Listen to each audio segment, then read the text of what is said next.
इस वीडियो में व्यष्टि अर्थशास्त्र का चैप्टर 2 जिसका नाम है उपभोक्ता के व्यवहार का सिद्धांत यानी थ्योरी ऑफ कंज्यूमर बिहेवियर का थ्योरी एक्सप्लेनेशन करेंगे। इसके बाद इस चैप्टर से रिलेटेड जो भी ऑब्जेक्टिव क्वेश्चन और सब्जेक्टिव क्वेश्चन होंगे उनको हम लोग कवर करेंगे। ठीक है, तो इस चैप्टर में जितने सारे थ्योरी दिए गए हैं, जितने सारे पॉइंट हैं, वो सभी पॉइंटों को, सभी थ्योरी को इसमें इंक्लूड किया गया है। सभी चीज को आप ध्यानपूर्वक देखेंगे और ध्यानपूर्वक समझने का प्रयास करेंगे।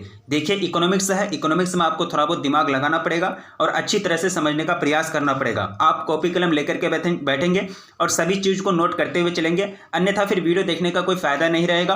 कुछ समय बाद आप सब चीज भूल जाएंगे। तो चलिए स्टार्ट करते हैं। तो सबसे पहले हम लोगों को यह समझना है कि उपभोक्ता व्यवहार सिद्धांत क्या होता है, क्योंकि चैप्टर का नाम ही क्या है, उपभोक्ता के व्यवहार का सिद्धांत यानी थ्योरी ऑफ कंज्यूमर बिहेवियर। तो ये सिंपल सा एक सिद्धांत है, सिंपल सा एक रूल है, जिसमें उपभोक्ता व्यवहार का लक्ष्य यह विश्लेषण करना होता है कि उपभोक्ता अत्यधिक संतुष्टि प्राप्त करने के लिए अपनी आय को विभिन्न उपयोगों यानी अलग अलग उपयोगों पर आवंटित करता है। या फुल स्टॉप है। यानी उपभोक्ता व्यवहार सिद्धांत के अंतर्गत हम लोग ये स्टडी करते हैं कि कोई एक उपभोक्ता यानी कंज्यूमर का जो बिहेवियर होता है, जो चाल होता है, इकोनॉमिक एक्टिविटी जो होती है उनकी, वो क्या होती है कि अपनी आय को उस जरूरतों पर यानी उस उपयोगों पर खर्च करेगा, आवंटित करेगा, जिससे उनको ज़्यादा मतलब संतुष्टि की प्राप्ति होगी। जिस चीज़ से उनको ज़्यादा संतुष्टि मिलेगा, ज़्यादा उनको मतलब एक तरह से वो संतुष्टि होगा, ज़्यादा शांत होगा, वो चीज़ पर वो क्या करेगा, अपने आय के भाग का आवंटन ज़्यादा करेगा। मतलब आय के भागों का ज़्यादा मतलब खर्च करेगा, ज़्यादा उस पर रुपया खर्च करेगा, वो चीज़ पर, वो सेवा पर। ठीक है, अगला पॉइंट कह रहा है कि इस सिद्धांत के अंतर्गत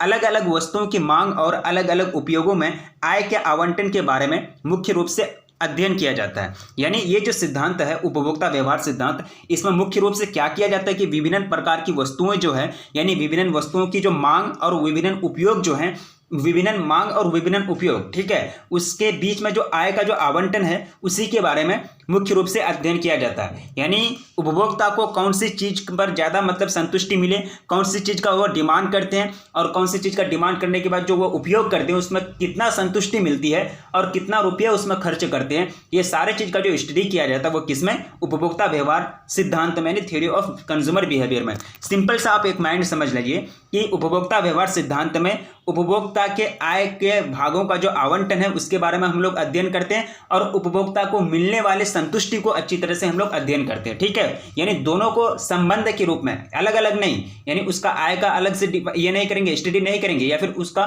संतुष्टि का अलग से स्टडी नहीं करेंगे, दोनों चीज का यानी आय का आवंटन और संतुष्टि का अगर हम लोग स्टडी करते हैं डीपली, वो किसके अंतर्गत करते हैं, उपभोक्ता व्यवहार सिद्धांत यानी थ्योरी ऑफ कंज्यूमर बिहेवियर के अंतर्गत करते हैं। ठीक है, सिर्फ आपको याद रखना है, 2-4 लाइन, वैसे भी शॉर्ट क्वेश्चन के रूप में आपको पूछा जा सकता है, लॉन्ग क्वेश्चन में कभी ये पूछा नहीं गया है। ठीक है, अब चलिए उपयोगिता क्या होता है, यूटिलिटी यानी उपयोगिता तो हम लोग समझते हैं किसी भी चीज को उपयोग करना, इस्तेमाल करना, यूज करना, क्या है उपयोगिता है। यहां देखिए आपको परिभाषा के रूप में लिखना है, इकोनॉमिक्स यानी अर्थशास्त्र में वस्तु के अर्थात पदार्थ के, वस्तु बोले या फिर पदार्थ बोले एक ही बात है, मैटर, मटेरियल। ठीक है, पदार्थ के उपभोग से यानी उपभोग का मतलब मैंने कई बार बताया है कि कंज्यूम करना यानी उपयोग करना, इस्तेमाल करना, उपभोग से है। उपभोक्ता को जो संतुष्टि की प्राप्ति होती है उसी को क्या बोलेंगे, उपयोगिता बोलेंगे। उपभोक्ता कंज्यूमर, हम लोग क्या है, कंज्यूमर है, उपभोक्ता है।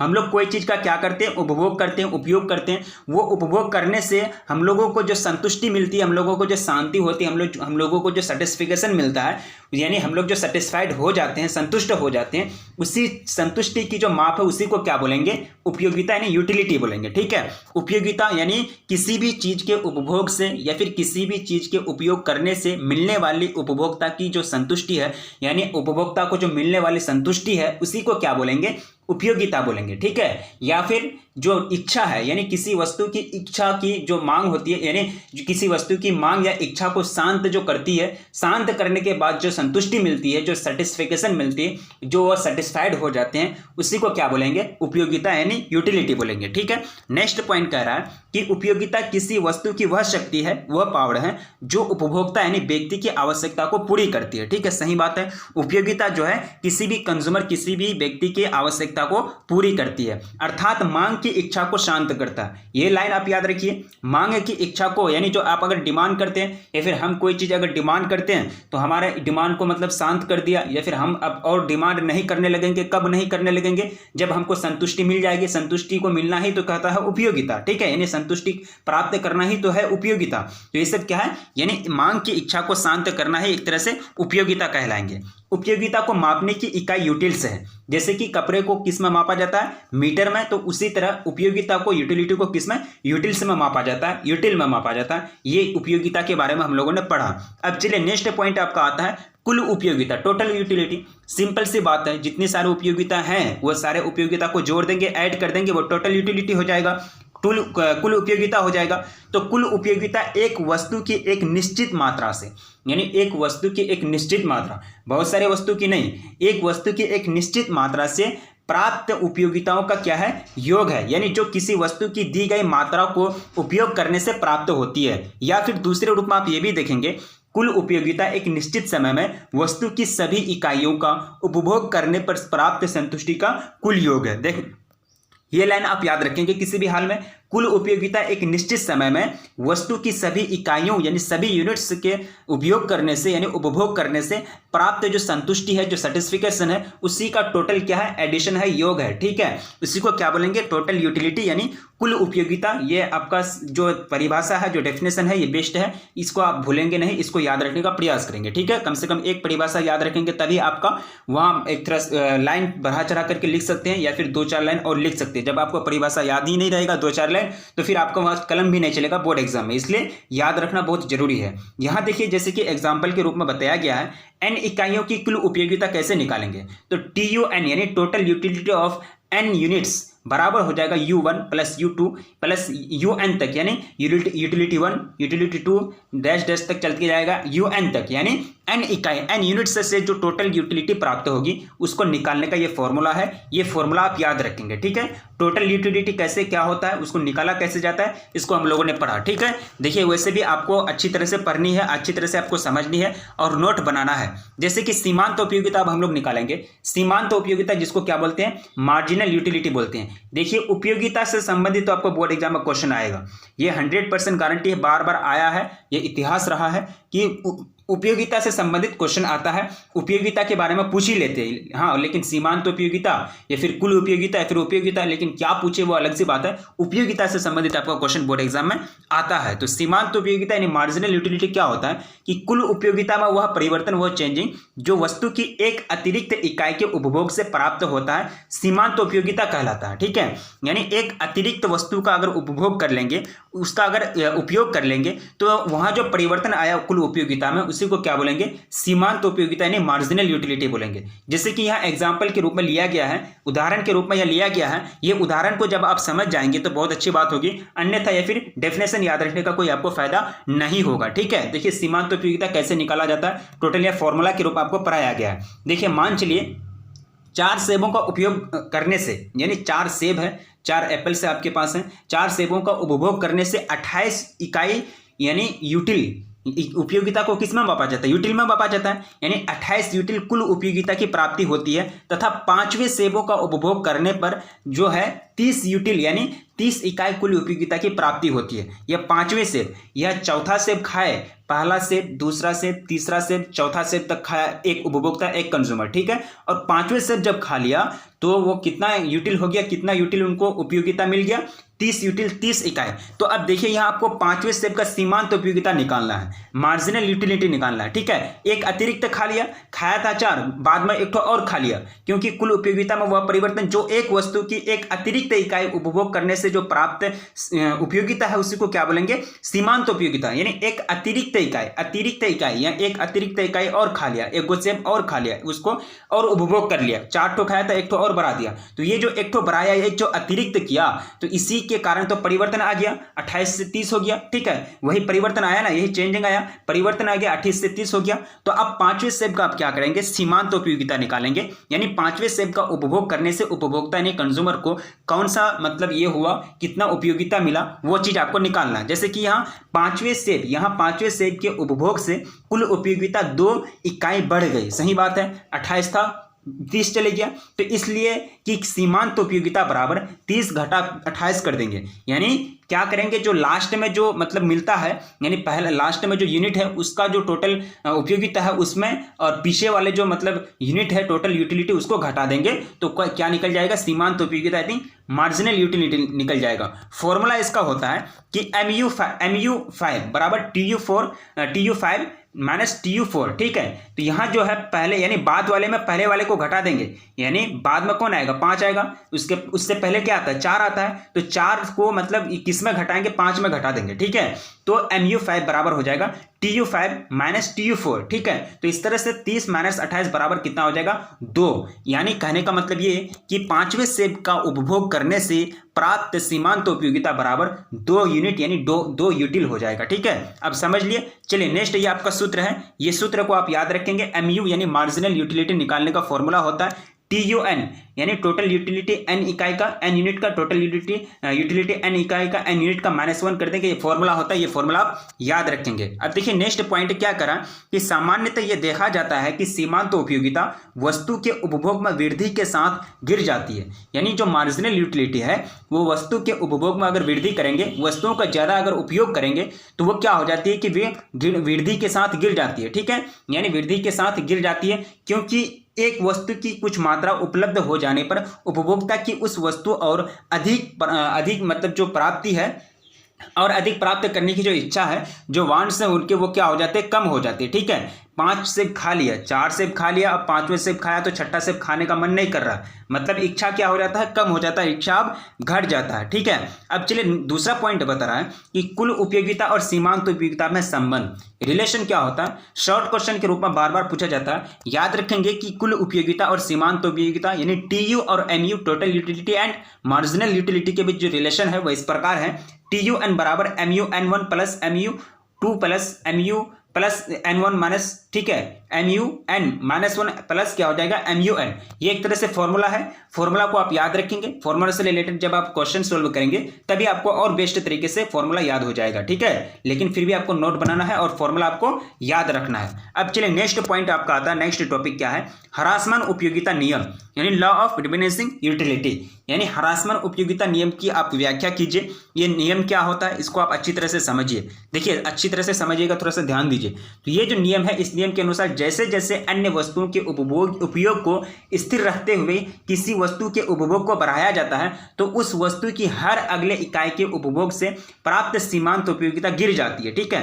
तो एक वस्तु की अलग अलग मात्राओं के उपभोग से प्राप्त सीमांत उपयोगिता और कुल उपयोगिता के मूल्य निम्नलिखित है। यहाँ देखिए सीमांत उपयोगिता हमको क्या निकालना है, सीमांत उपयोगिता, कुल उपयोगिता और इकाई जो है, ठीक है। यहाँ ये नियम ये कह रहा है कि जैसे जैसे आप वस्तुओं का क्या करेंगे, उपभोग करेंगे, यानी वस्तुओं के उपभोग को कांस्टेंट करते जाएंगे, स्थिर करते जाएंगे, स्थिर रखते हुए जाएंगे, तो किसी वस्तु के उपभोग को बढ़ाते हुए जाएंगे तो उस वस्तु की जो हर अगला जो यूनिट है यानी हर अगला जो इकाई है उससे प्राप्त उपभोग यानी उपयोग से, यानी जो उसका जो अगला यूनिट का जो उपभोग करेंगे उससे जो प्राप्त MU होगा वो क्या हो जाएगा, उसका रेट नीचे गिरने लगेगा। जैसे कि यहाँ आप देखिए, यहाँ एग्जाम्पल के रूप में यहाँ एक इकाई का मतलब उपभोग करने से टोटल कितना, कुल टोटल यूटिलिटी मिला है 12 यूनिट, सीमांत उपयोगिता भी 12 हो जाएगा। यहाँ दूसरा इकाई का मतलब क्या किया है, 2 इकाई मतलब 2 को सेब खा लिया तो टोटल यूटिलिटी अब 18 हो गया, 12 से बढ़ के 18 हो गया। लेकिन देखिए सीमांत उपयोगिता घट गया, ये भी बढ़ना चाहिए ना, यही नियम है। देखिए ये नियम सिंपल से कह रही है कि अगर आप यूनिट को बढ़ाते हैं यानी नंबर ऑफ गुड्स, यानी एप्पल से जो खाते हैं आप 3 से 4 करते हैं, 1 गो एप्पल खाए तो आपको टोटल यूटिलिटी कितना मिला, 12 मिला। दूसरा को खा लिए मतलब 2 को खा लिए, टोटल यूटिलिटी 12 से बढ़ के 18 हो गया। टोटल यूटिलिटी तो बढ़ेगा लेकिन देखिए यहाँ सीमांत उपयोगिता जो है वह घट गया, यानी 1 सेब खाने पर आपका सीमांत उपयोगिता 12 है।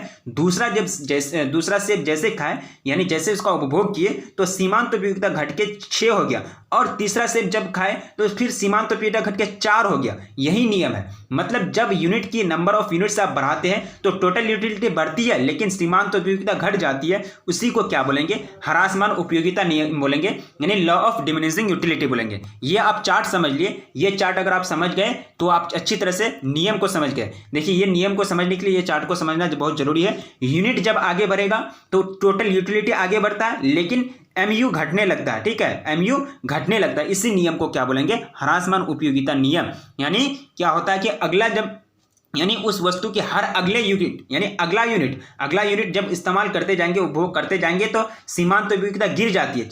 12 से कितना हो गया? 6 हो गया। यानी इसका ग्राफ गिर रहा है, 6 से 4 हो गया, आगे और भी घट गया, 6 से 2 हो गया, 0 से 2 से 0 चल गया, 0 से माइनस में चल गया। ठीक है, तो यही है आपका ह्रासमान उपयोगिता नियम। अब चलिए नेक्स्ट पॉइंट क्या करा है कि जब उपभोक्ता जब वस्तु और सेवा का उपभोग करते हैं तो उसे संतुष्टि मिलती है। सही बात है, उसको संतुष्टि यानी सेटिस्फिकेशन मिलता है, वो सेटिस्फाइड हो जाते हैं, संतुष्टि मिलती है। इस संतुष्टि यानी सेटिस्फिकेशन, जिसे उपयोगिता कहते हैं, को मापने की 2 विधियां हैं। अर्थात उपयोगिता को मापने की 2 विधियां हैं। यानी जो यूटिलिटी है, यूटिलिटी हम लोगों ने पढ़ा, यानी टोटल यूटिलिटी, उसके बाद होता है मार्जिनल यूटिलिटी, उसके बाद होता है यूटिलिटी, उसके बाद क्या है आपका नियम भी पढ़ा हम लोगों ने, ह्रासमान उपयोगिता नियम। अब देखिए उपयोगिता उस टाइम से चल रहा है, लेकिन उपयोगिता को मापने के जो तरीके हैं, जो विधियां हैं, जो मेथड है, वो टोटल कितना है? 2 है। यानी उपयोगिता यूटिलिटी को मेजरमेंट करने का जो तरीका है, जो मेथड है, वो टोटल कितना है? 2 है।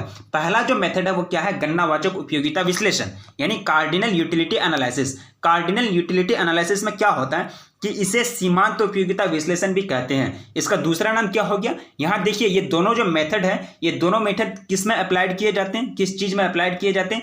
यूटिलिटी यानी उपयोगिता को मापने के लिए अप्लाइड किए जाते हैं। ये दोनों जो नियम है, ये दोनों नियम विश्लेषण जो है, ये दोनों किसके लिए है? उपयोगिता को मापने के लिए है। ठीक है, तो गणनावाचक उपयोगिता विश्लेषण में क्या होता है कि इसको अलग नाम दिया गया है, एक और अलग नाम है, इसे क्या कहते हैं? सीमांत उपयोगिता विश्लेषण भी कहते हैं। इसके अंतर्गत उपयोगिता को संख्याओं में अर्थात अंकों में मापा जाता है, जैसे कि संख्या में मापा जाता है, तथा इस इकाई क्या करें कि इस इकाई को यूटिल नाम दिया जाता है। जो उपभोक्ता को ज्यादा संतुष्टि प्रदान करता है, उस वस्तु को ज्यादा यूटिल दिए जाते हैं। सही बात है, यानी यूटिल, जैसे कि मैंने अभी जस्ट बताया कि उपयोगिता को किस में मापा जाता है? यूटिल में मापा जाता है। ठीक है, तो यूटिल यानी गणनावाचक उपयोगिता विश्लेषण में यूटिल वाला सिस्टम है। क्या है इसमें? यूटिल, यानी यूटिल दिया जाता है। अगर ज्यादा संतुष्टि अगर कोई वस्तु देगा उपभोक्ता को तो उसको ज्यादा यूटिल मिलेगा, अगर कम संतुष्टि का तो कम यूटिल मिलेगा। तो सिंपल सी बात है, इसमें संख्याओं और अंकों में मापा जाता है। उपयोगिता को संख्या और अंकों में मापा जाता है। दूसरा मेथड जो है ऑर्डिनल यूटिलिटी एनालिसिस। ये कार्डिनल है, ये ऑर्डिनल है। ऑर्डिनल मतलब क्रमवाचक उपयोगिता विश्लेषण, तो इसे क्या कहते हैं? इसे अंधिमान वक्र विश्लेषण भी कहते हैं। इसका भी दूसरा नाम क्या है? अंधिमान वक्र विश्लेषण। जैसे कि गणनावाचक उपयोगिता विश्लेषण का दूसरा नाम सीमांत उपयोगिता विश्लेषण, तो क्रमवाचक उपयोगिता विश्लेषण का दूसरा नाम क्या है? अंधिमान वक्र विश्लेषण है। ठीक है, इसमें संतुष्टि को संख्याओं में नहीं मापा जाता, जबकि गणनावाचक उपयोगिता विश्लेषण में क्या होता है कि संतुष्टि को यानी उपयोगिता को संख्याओं और अंकों में मापा जाता है, लेकिन इसमें नहीं मापा जाता है। जो वस्तुएं अत्यधिक संतुष्टि प्रदान करती है यानी ज्यादा संतुष्टि प्रदान करती है, उनको ज्यादा रैंक दिया जाता है। जैसे कि रैंक होता है, रैंक मतलब first rank, second rank, third rank, यानी रैंक उनको दिया जाता है। इसमें नंबरिंग नहीं होता, ना मार्क्स नहीं दिए जाते। इसमें यूटिल में, अंकों में, संख्याओं में इनको यूटिल यूनिट नहीं दिए जाते, इसमें रैंक दिया जाता है। ठीक है, तो इसमें उपभोक्ता अपनी आय को किन्हीं 2 वस्तुओं के उपभोग पर में खर्च करता है। यानी इसमें जो है क्रमवाचक उपयोगिता विश्लेषण में आय जो है किसका? उपभोक्ता का यानी कंज्यूमर का, तो वो अपनी आय को, अपने पैसे के जो खर्च करते हैं किन्हीं 2 वस्तु पर, कितना? 2 वस्तुओं पर वो खर्च करते हैं। ठीक है, वह प्रयास करता है कि इन दोनों वस्तुओं का ऐसे बंडल चुने जिससे अधिक संतुष्टि की प्राप्ति हो। ठीक है, वो मतलब हमेशा चाहेगा कि ये बंडल जो है 2 वस्तुओं का मिलकर एक बंडल बनता है। ये आप कॉन्सेप्ट सुधार लीजिए, या आप कॉन्सेप्ट बैठा लीजिए दिमाग में कि बंडल का, जब भी हम बंडल बोलेंगे तो समझ जाइए कि वह 2 प्रकार की वस्तु है। 2 प्रकार की वस्तु, कितना प्रकार की? 2 प्रकार की वह वस्तु है, बंडल है। ठीक है, तो ये जो है ये क्या करता है? प्रयास करता है कि वो बंडल को हम सेलेक्ट करेंगे, वो चीजों को हम सेलेक्ट करेंगे। कौन? उपभोक्ता यानी कंज्यूमर, जिससे हमको ज्यादा संतुष्टि मिले, जिससे हम ज्यादा सेटिस्फाइड, ज्यादा मतलब संतुष्ट हो जाए। ठीक है, तो ये क्या होता है? क्रमवाचक उपयोगिता विश्लेषण में रैंक दिए जाते हैं, गणनावाचक उपयोगिता विश्लेषण में संख्याओं और अंकों में यूटिल दिया जाता है, यानी उपयोगिता को मापा जाता है, आंका जाता है। ठीक है, तो ये दोनों विधि हम लोगों ने पढ़ लिया, उपयोगिता को मापने का विधि। अब चलिए नेक्स्ट आपका पॉइंट आता है अंधिमान वक्र। ठीक है, अच्छी तरह से समझेंगे, अच्छा तरह से समझने का प्रयास करेंगे। अंधिमान वक्र क्या होता है? देखिए सिंपल सा है कि वस्तुओं के कुछ ऐसे बंडल बोले तो 2 प्रकार की वस्तु। ठीक है, बंडल बोले तो 2 प्रकार की वस्तु, तो वस्तुओं के कुछ बंडल जिनके एक बंडल में दो प्रकार की वस्तु, ऐसे बंडल जिनके उपभोग से उपभोक्ता को समान संतुष्टि की प्राप्ति होती है। इन बंडलों को रेखाचित्र पर दर्शाने पर जो वक्र बनता है उसी को क्या बोलेंगे, अंधिमान वक्र बोलेंगे। ये अंधिमान वक्र है, देखिए ग्राफ है यहाँ, ठीक है, यहाँ ग्राफ में यह फोटो लेके आपको बताया गया है, ये जो है ये अंधिमान वक्र कहलाएगा, क्योंकि ये जो है वस्तु बी, वस्तु बी और वस्तु ए के बीच के संबंध को दर्शाता है, जो एक बंडल का वस्तु है, यानी जो है ये है बंडलों को रेखाचित्र करने वाला एक वक्र है। यानी इन बंडलों को रेखाचित्र पर दर्शाने पर जो भी वक्र होते हैं, जो भी लाइन होती है, जो भी स्लोप का निर्माण होता है, उसी को क्या बोलेंगे, अंधिमान वक्र बोलेंगे। जैसे कि यहाँ होता है क्या, देखिए पहला जो वस्तु है, वस्तु बी का अगर उपभोक्ता अगर कितना लिया है, वस्तु बी का उपभोक्ता 30 यूनिट लिया है, ठीक है, तो वस्तु बी का लिया है तो वस्तु ए का उसका 3 को यूनिट हो जाएगा, ठीक है। अगर वस्तु ए की मात्रा को बढ़ा करके वो 5 कर दिया है तो वस्तु बी की मात्रा 25 आ गया, ठीक है। फिर ध्यान से देखिए, अगर वस्तु ए की मात्रा को बढ़ा करके ये 7 कर दिया तो वस्तु बी की मात्रा 25 हो गया, मतलब वस्तु ए को बढ़ा रहा तो वस्तु बी घट रहा है, ठीक है। वस्तु बी को अगर 20 से 25 कर रहा है तो 20 से 25 पहले क्या था, वस्तु बी का अगर मात्रा 20 है तो वस्तु ए का मात्रा कितना है, 7 है, ठीक है। ग्राफ देखिए, लाइन इसका ऐसे है, ठीक है, 7 है। लेकिन क्या किया, ये वस्तु बी की मात्रा को बढ़ा दिया, 20 से 25 कर दिया, 20 से 25 कर दिया तो इधर क्या हो गया, 7 से 5 हो गया, ये इधर 7 से 5 हो गया। तो इस प्रकार क्या होता है कि किसी एक वस्तु की मात्रा को अगर बढ़ाएंगे तो दूसरी वस्तु की मात्रा घटने लगती है। ये बंडल का मतलब खासियत होता है ये, क्योंकि साधन जो है लिमिट में होता है, ठीक है। तो यही दोनों के बीच का जो संबंध है, ये लाइन, ये जो वक्र जो दर्शाता है, इसी को क्या बोलेंगे, अंधिमान वक्र बोलेंगे, ठीक है। समझ लिए क्या होता है। अब चलिए नेक्स्ट पॉइंट क्या करा है, ये तीनों बंडल या 3 प्रकार का बंडल आपको दिखाया गया है। ये बंडल, पहला बंडल एक्स है जिसमें वस्तु बी की मात्रा 30 है और वस्तु ए की मात्रा 3 है। दूसरा बंडल का नाम वाई है जिसमें वस्तु बी की मात्रा 25 है और वस्तु ए की मात्रा 5 है। तीसरा बंडल का नाम क्या है, जेड है, जिसमें वस्तु बी की मात्रा 20 है और वस्तु ए की मात्रा 7 है। तो ये तीनों बंडल जो है उपभोक्ता को समान स्तर की संतुष्टि प्रदान करता है। क्या करता है, समान स्तर की संतुष्टि प्रदान करता है, क्योंकि जो साधन है वो लिमिटेड में है। क्योंकि देखिए संख्या तो बराबर है, एक की संख्या को बढ़ाएंगे तो दूसरा का संख्या घटेगा, दूसरा का संख्या को घटाएंगे तो पहले की संख्या बढ़ेगा। तो ये क्या है, आपका अंधिमान वक्र है। अंधिमान वक्र समझ लिए। अब चलिए नेक्स्ट पॉइंट आपका आता है सीमांत प्रतिस्थापन दर।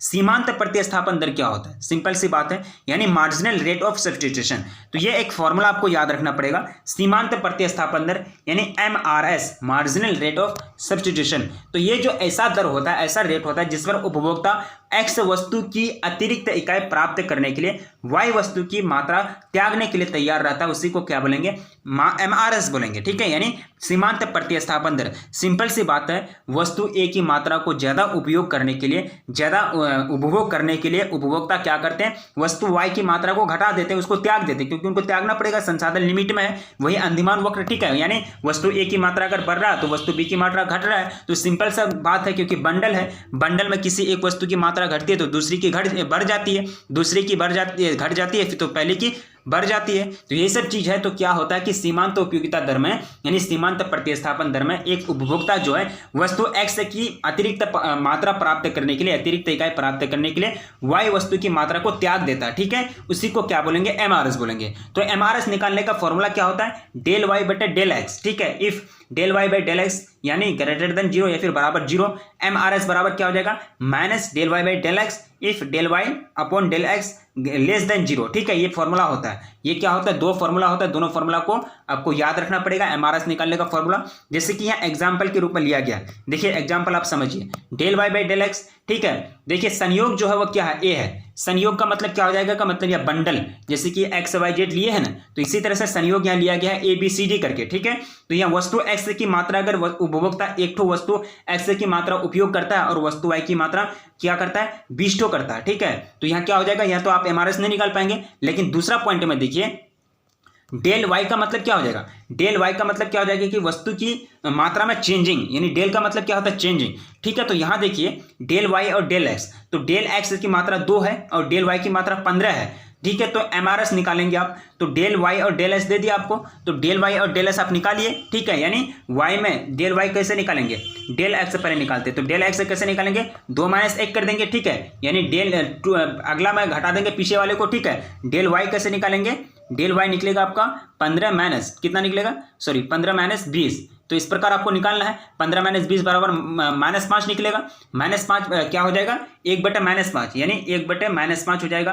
तो इस प्रकार आपको निकालना है, इस प्रकार आपको निकालना है, क्योंकि आपका फॉर्मूला जो है 1/-5 हो जाएगा। तो यहाँ देखिए थोड़ा सा कम है, यहाँ कंडीशन फॉलो करना पड़ेगा, क्योंकि del y by del x अगर ग्रेटर देन 0 होगा यानी लेस देन 0 होगा तो फिर क्या हो जाएगा, माइनस हो जाएगा। तो इस प्रकार आपका आंसर जो है 5/1 निकलता है। कितना निकलता है, 5/1, ठीक है, यानी 5:1, 5:1 यानी डेल एक्स का मात्रा को पहले रखना है। तो एक्स का मात्रा कितना निकला था, 5 निकला था, ठीक है। इसी प्रकार आपको निकालना है, यानी सीमांत प्रतिस्थापन दर। वैसे भी न्यूमेरिकल बेस्ड जो क्वेश्चन होगा इसका अलग से आपको क्वेश्चन के रूप में बताया जाएगा, इसका आप टेंशन नहीं लीजिए, सिर्फ आप समझ जाइए। इसका जो क्वेश्चन होगा न्यूमेरिकल बेस्ड क्वेश्चन वो अलग से आपको बताया जाएगा, वहां से एक क्वेश्चन को ही हम लोग सॉल्व करेंगे, यानी न्यूमेरिकल बेस्ड क्वेश्चन जो होता है, ठीक है। इस प्रकार आपको समझना है। आगे जो पॉइंट हम लोग पढ़ेंगे अंधिमान वक्र क्या होता है, ठीक है। इसी प्रकार हम लोग समझेंगे अगला अंधिमान वक्र की विशेषता क्या है। तो ये पार्ट 1 वीडियो है, ठीक है, पार्ट 1 वीडियो यानी चैप्टर 2 का नाम क्या है, उपभोक्ता व्यवहार के सिद्धांत। इसके अंतर्गत हम लोगों ने सभी चीज को पढ़ा, यानी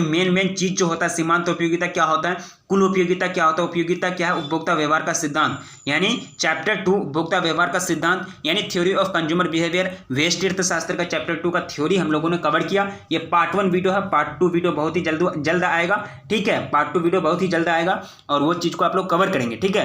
लास्ट में विनती की जाती है कि अगर आपको समझ में फिर भी नहीं आया तो प्लीज कमेंट करके बताएंगे और याद रखने का प्रयास करेंगे। देखिए इकोनॉमिक्स है, इकोनॉमिक्स में आपको सभी चीज याद रखना पड़ेगा, आपको यहाँ थोड़ा सा समझना पड़ेगा, ठीक है। तो वीडियो को अभी तक जो लाइक नहीं किया तो प्लीज वीडियो को लाइक कर दें और अपने दोस्तों में एक बार जम करके शेयर कर दें। चैनल पर पहली बार विजिट कर रहे हैं तो प्लीज चैनल को सब्सक्राइब कर लें। तब तक रखिए अपना ख्याल, मिलेंगे फिर नेक्स्ट वीडियो में, तब तक के लिए जय हिंद।